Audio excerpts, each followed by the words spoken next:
Hello, my name is Elaine Evans. I am an extension educator at the University of Minnesota, and I'm here presenting about a piece of the Pollinator Education Toolkit that we are offering. These pieces are a combination of in-person pieces, so physical pieces that a set of people across Minnesota will be getting to do pollinator education, as well as online materials that are available to anyone and can be applied in many different places outside of Minnesota as well. The piece I'm going to be going over here is the 4 actions to help pollinators. And this will be available as a physical poster, as a PDF of the poster, and also as a slideshow. What I'm going to do in this video is go over the slideshow, which will give you some information to fill in both for the poster and if you are presenting this. So the idea with the Pollinator Toolkits is that these are available to educators who want to talk about pollinators with their audiences. This is a program that has been developed within the Department of Entomology at the University of Minnesota in the Bee Lab. And it has been supported with funding from the Environment and Natural Resources Trust Fund. So we hope that whenever you're sharing this information that you can share that to show the give credit to the support that has enabled us to create these materials. More of the different pieces of the Pollinator Education Toolkits are available if you visit z.umn.edu/pollinator ambassador. The goal with this presentation, as you may have guessed, is to give people solid things that they can do, definite actions that they can take to help pollinators. So we're going to outline 4 simple actions that people can take. The first is planting flowers. It's important to attract diverse pollinators, so having a diverse range of flowers, having flowers that bloom throughout the season, especially in early spring and fall, will help to provide resources when resources are more scarce for pollinators.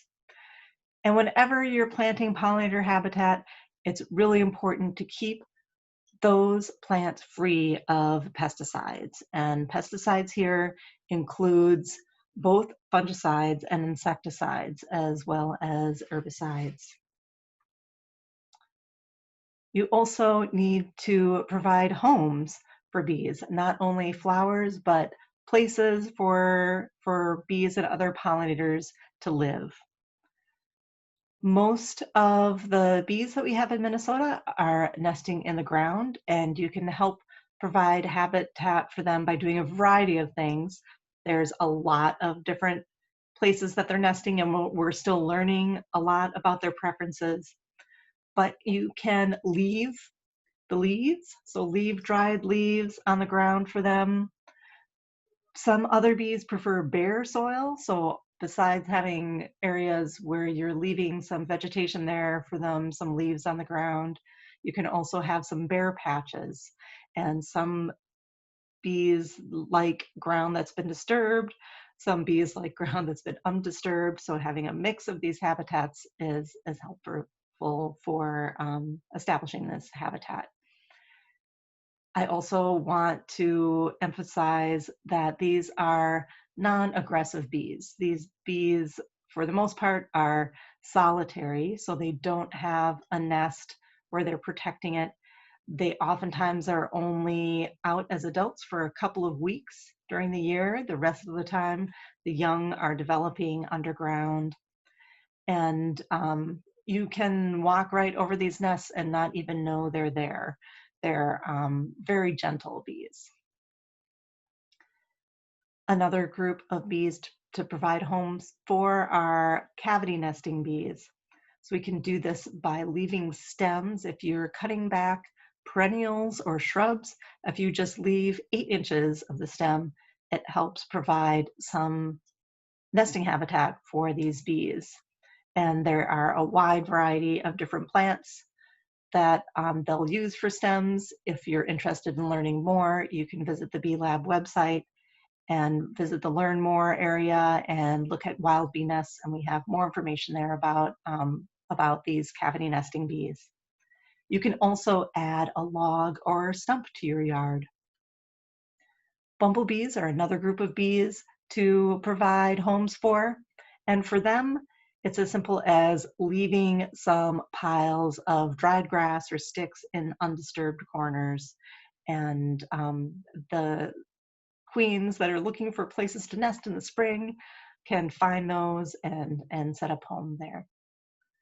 Outside of the bee world, it's also important to provide larval forage. So caterpillars will need diverse plants. There's lots of different caterpillars that are pretty specific in what they need. So homes for these caterpillars, for monarchs, it's milkweed. There's a lot of other caterpillars that are using native grasses. The endangered Dakota skipper is one that specializes on native grasses.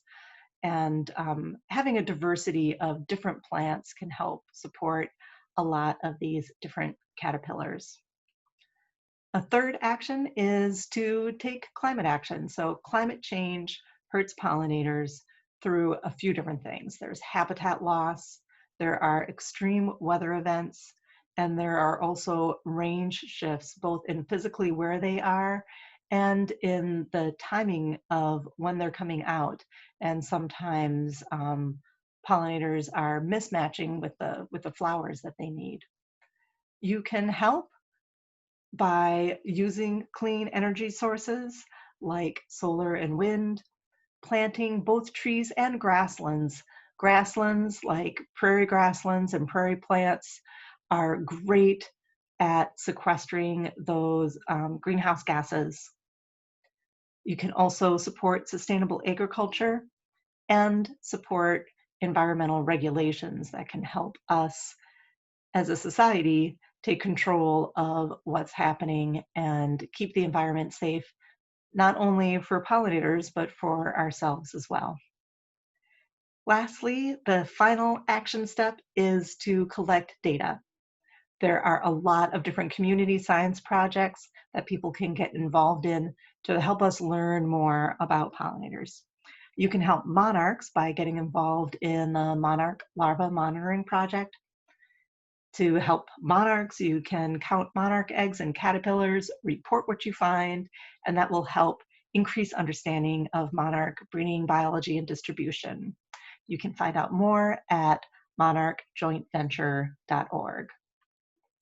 You can help bumblebees by taking photos and sharing in Bumblebee Watch, which is available either as an app or on the website if you prefer to take your photos and come back to your desktop. This is really important in helping to document trends and track rare bumblebees. So you can find out more at bumblebeewatch.org. The last one is iNaturalist.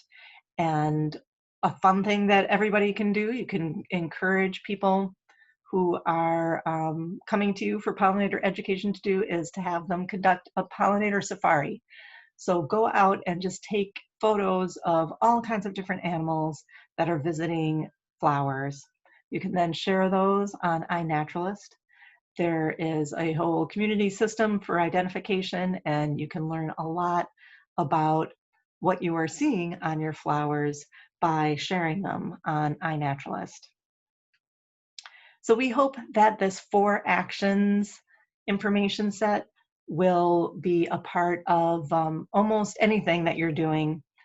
It really fits in with all of the other pieces of the Pollinator Toolkit and is an important step in getting people out there, giving them things that they can do to help. So we hope that you find this useful.